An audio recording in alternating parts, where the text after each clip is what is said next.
Yezekel 5-ci fəsil. Sən, ey bəşər oğlu, bir iti qılınc götürüb ondan dəllək ülgücü kimi istifadə elə, onu başına və saqqalına çək. Sonra bir tərəzi götür və qırxdığın tükləri hissələrə ayır. Onların 1/3-ni şəhərin mühasirə vaxtı qutaranda, şəhərin ortasında odda yandırar. 1/3-ni götürüb şəhərin ətrafında doğrayar, 1/3-ni isə küləyə sovurarsan. Mən də onların arxasınca qılınc çəkəcəyəm. Tüklərin birazını da götürüb paltarının ətəyinə bağlayarsan. Onlardan bir qədər də götürüb odun içinə atar və onları odda yandırarsan. Bundan bütün İsrail nəslinin üstünə od yağacaq. Xudavənd Rəbb belə deyir: Bu, Yerusəlimdir. Mən onu millətlərin, ətrafında olan ölkələrin arasında yerləşdirdim. Onun xalqı isə başqa millətlərdən, ətrafındakı ölkələrdən də çox pislik eləyərək, hökmlərimə və qaydalarıma qarşı üsyan elədi. Çünki hökmlərimi rədd elədilər, qaydalarıma əməl eləmədilər. Buna görə də Xudavənd Rəbb belə deyir: Siz ətrafınızda olan millətlərdən də çox azğınlıq elədiniz, qaydalarıma əməl eləmədiniz, hökmlərimi yerinə yetirmədiniz. Hətta ətrafınızda olan millətlərin hökmlərinə görə də davranmadınız. Buna görə də Xudavənd Rəbb belə deyir: Budur, mən özüm də sənə qarşı durmuşam və başqa millətlərin gözü qabağında səni cəzalandıracağam.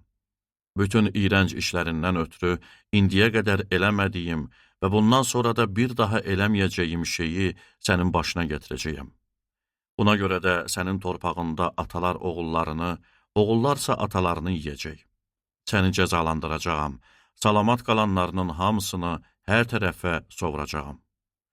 Xudavənd Rəbb bəyan eləyir: Buna görə də varlığıma and olsun, bütün iyrənc və murdar şeylərinlə müqəddəs məkanımı murdarladığın üçün mən hökmən səni qırıb çatacağam. Sənə yazığım gəlməyəcək və rəhm eləməyəcəyəm. Sənin əhalinin 1/3 vəbadan öləcək. Sənin içində aclıqdan tələf olacaq. 1/3 ətrafında qılıncla həlak olacaq, 1/3-ni isə hər tərəfə sovurub arxalarınca qılınc çəkəcəyəm.